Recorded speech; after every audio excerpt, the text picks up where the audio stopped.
did I got away from my father? What happened? How did I end up on the road?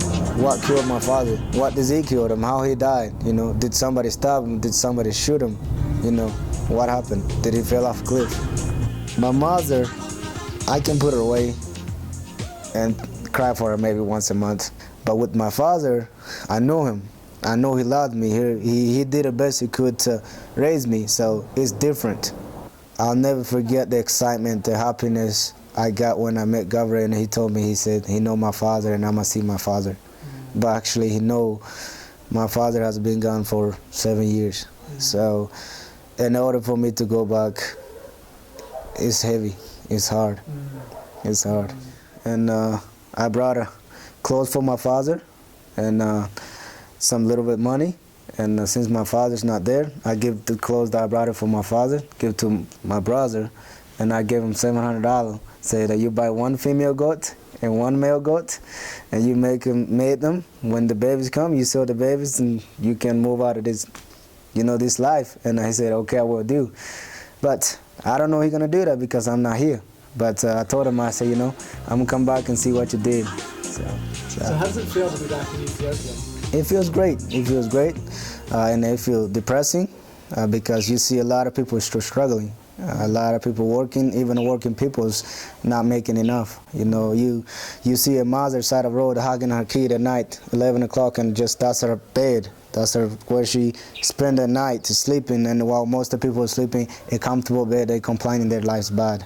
You know, it makes me rethink about my life.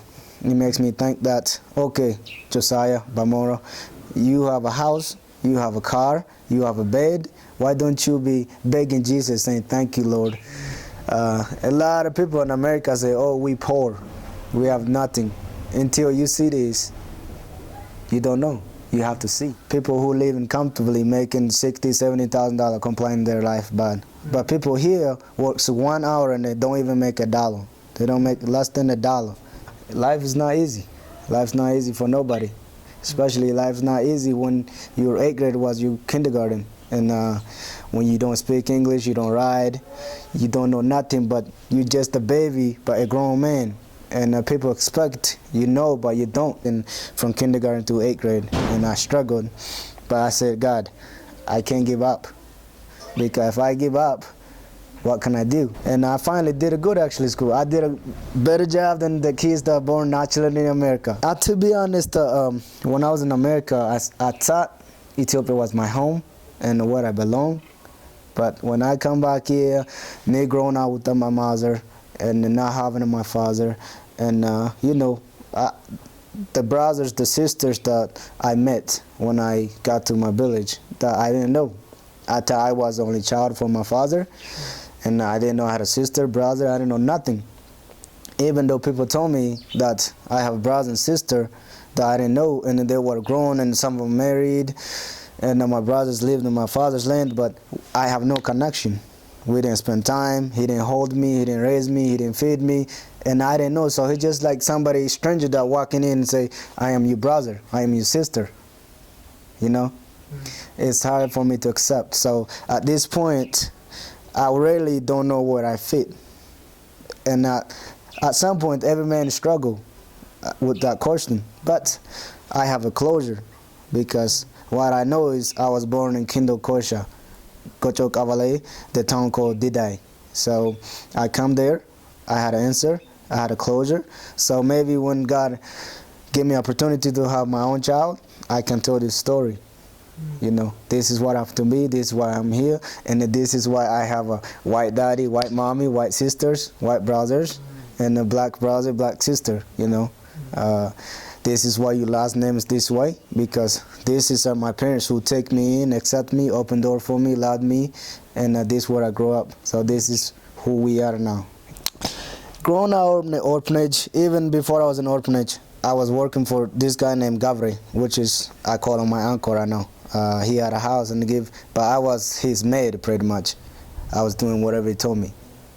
Go get me wood for cook dinner, or go get me, they call it trisa. When you sign up in trisa, they cook injera with that. So go get injera from somewhere, trisa. So I load up 50-gallon bag and much as I can put it in there, I put on my head. That's what I was doing when I was living with them. So I think the orphanage made me that there's a better life. I mean, from living with the government, when I went to orphanage, I didn't have to do none of that. I had a breakfast, I had a lunch, I had a dinner. I was pretty much a happy mommy, daddy boy. The orphanage taught me that there's a light. There's a brightness in the bright side of your life. It's not just being a poor kid, side road, and carrying 60, 50 pounds of a cheese to somebody to cook injera and sell and make money off of it, and you just have a dinner to eat and place to sleep, even though it's not a bed. How old were you when Gavre put you in the orphanage in Sodo? Gavre told me that when he put me in the orphanage, I was 8 years old. Why did he put you in the orphanage? Gavre put me in the orphanage, I believe that he know or he thought my life will be changed and the better, because people here thinks that America are very rich. Very rich. Yeah. I'm talking about rich where they take $1 and wipe their butt with it after they had a bathroom. So Gavre thought that, okay, I'm gonna go to America, get wealthy, come back. A lot of people here, they don't know that America pretty much here, just a little bit smarter and better than, they have more resource and they know how to use the resource. Yeah. But the way people here think that America has the money, and you put me in orphanage, so you're gonna go America, go get the money, you're gonna be rich, I'm gonna be rich. That's what Gavre taught. Now, it could be different, it could tell a different story, but from what I think and what I see, that's why he did it. But I come back, I told him, you know, I'm a student, I just graduated. Life's not what you think it is, you know. There's a challenge in there. You have to work, sun up, sun down, and you have to pay bill. You know, they think that because of you have United States dollar, you're rich, but United States dollar might be rich over here, but United States $1 is $1 for us. It's not 24 birr, $20. So people really don't think that way. They think, okay, I'm gonna go to America. I'm gonna have a nice job, nice house, nice car. I'm gonna be a rich man. It's not what they think. I can't let my mom go because I didn't know her, but I still love her. For my father, I have deep love. I love my father because I know he loved me. He loved me more than anything he had. And if I'd have known brother, sister, I know my dad had a brother, but they never get along. They are enemies, so he couldn't raise me. But if I'd have known that my daddy had another wives and older kids and everything, I wish that he put me with them and they could have raised me. But to be honest, till now, exactly, I don't know how I got away from my father's house. Like, because what Gavre told me is he found me in the road, and he bring me from Walaita, Kindokosha to Sodo, where his sister and him and his other sister living. He said he put me with him, and that's what I lived until I got adopted.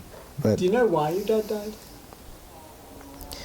No, I actually asked everybody who killed my father. Who killed my father, and they said he died physically on his bed. So they might be hiding things, it might be true, but since I didn't see with my eye, I'll never know the right answer to the questions. So what do you think in your heart? I think as an Ethiopian, especially when you have a brother that hates you, and that brother is rich and has money,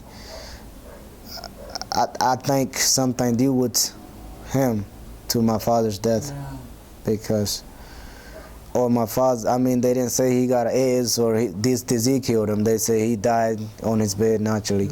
But for me, thinking from inside, I think my father didn't just die.